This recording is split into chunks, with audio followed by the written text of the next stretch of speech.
Retomando, gente, eu sou uma coisa linda para edição, então eu não vou conseguir mesclar esses dois vídeos, então fica aula parte 1, parte 2, segue aqui comigo, tá bom? Olha só, na transformação isobárica, então, pressão constante, eu terei que o produto nRT sobre V vai ser sempre a constante. Essa constante é a pressão. Então, na hora de transformar isso em um diagrama pressão por volume, ou seja, um gráfico de pressão por volume, eu terei pressão A igual a P, pressão B igual a P. Essa pressão não varia. Então, ao longo da transformação, a pressão sempre é a mesma. E imaginem aquela curva isotérmica que a gente discutiu anteriormente, certo? Vocês estão vendo que elas passam aqui, conseguiram imaginar? Então, obviamente, a temperatura de B é maior que a temperatura de A, tá bom? E outra coisa aqui que eu posso escrever também para essa equação é transformar a equação dos gases em uma função de volume pela temperatura. Então, a razão nR sobre P vai ser sempre constante. Isso me dá uma função de primeiro grau, tá certo? Função de primeiro grau num diagrama volume por temperatura.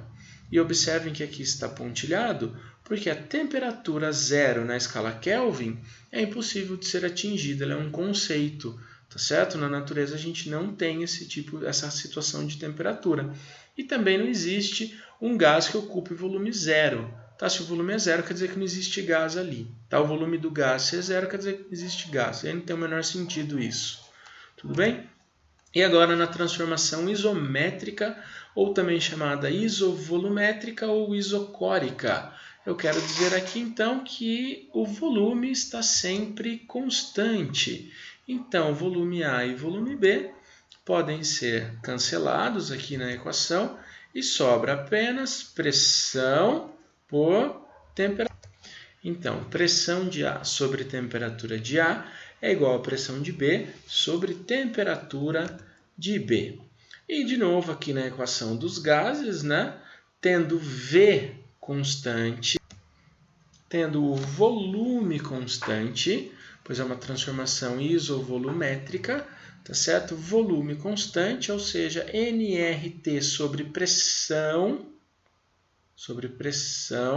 tem que ser constante, Então, eu vou ter esse tipo de gráfico aqui, tá certo? O volume é inalterado durante a transformação de A para B ou de B para A, sendo que a temperatura em B é maior que a temperatura em A. De novo, imagina a isotérmica que passa por A e a isotérmica que passa por B.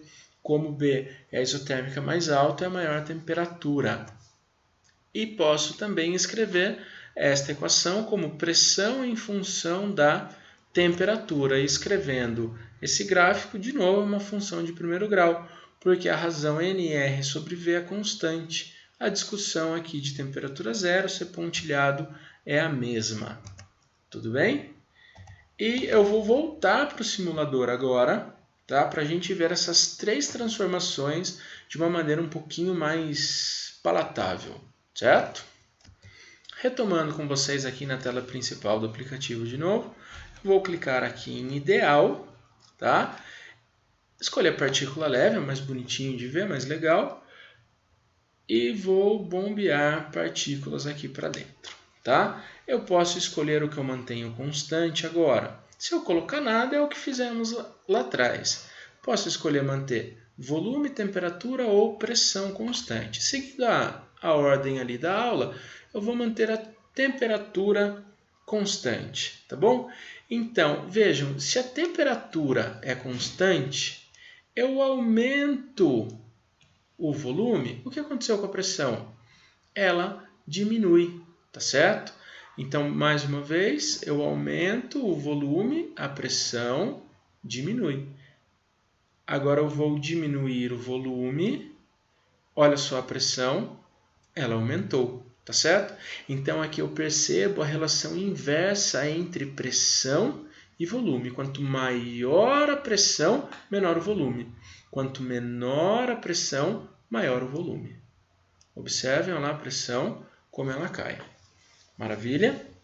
Agora, na segunda condição que nós vimos, foi a situação, deixa eu voltar o gás aqui, aonde a pressão era constante. Então, agora o parâmetro pressão não pode mais ser variado, tá certo? Então, se a pressão não pode ser variada, o que vai acontecer? Eu vou aquecer o gás. Percebam que conforme eu estou aquecendo o gás, o volume aumentou. Mais uma vez, eu aqueço o gás, o volume aumenta. Então, eu percebo que numa transformação isobárica, a relação temperatura e volume são diretamente proporcionais. Olha só, eu esfrio o gás para manter a pressão constante, que é necessário reduzir o volume desse gás, tá bom?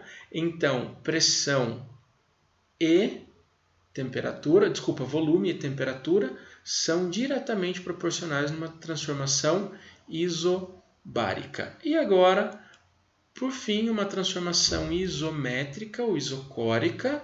Olha só, eu vou aquecer o gás. Conforme eu aqueço o gás, observem ali em cima a temperatura, a pressão aumentando. Quanto mais quente meu gás, maior é a pressão. Então, de novo, uma proporção direta. Eu aumento a temperatura, aumento a pressão. Agora eu vou reduzir a temperatura. Observem o medidor de pressão. Estou diminuindo a temperatura vocês observam aqui em cima. Eu diminuo a temperatura. O que acontece com a pressão também é reduzida. Então, diminui temperatura, diminui pressão, tá? Relação direta entre eles também. Feito? Então, eu vou cancelar o vídeo por aqui, ou melhor, eu vou terminar esse vídeo aqui e vocês acompanhem no próximo vídeo os exercícios, tá certo? Os exercícios estarão separados agora, então vocês achem aí na playlist. Joia, gente? Até!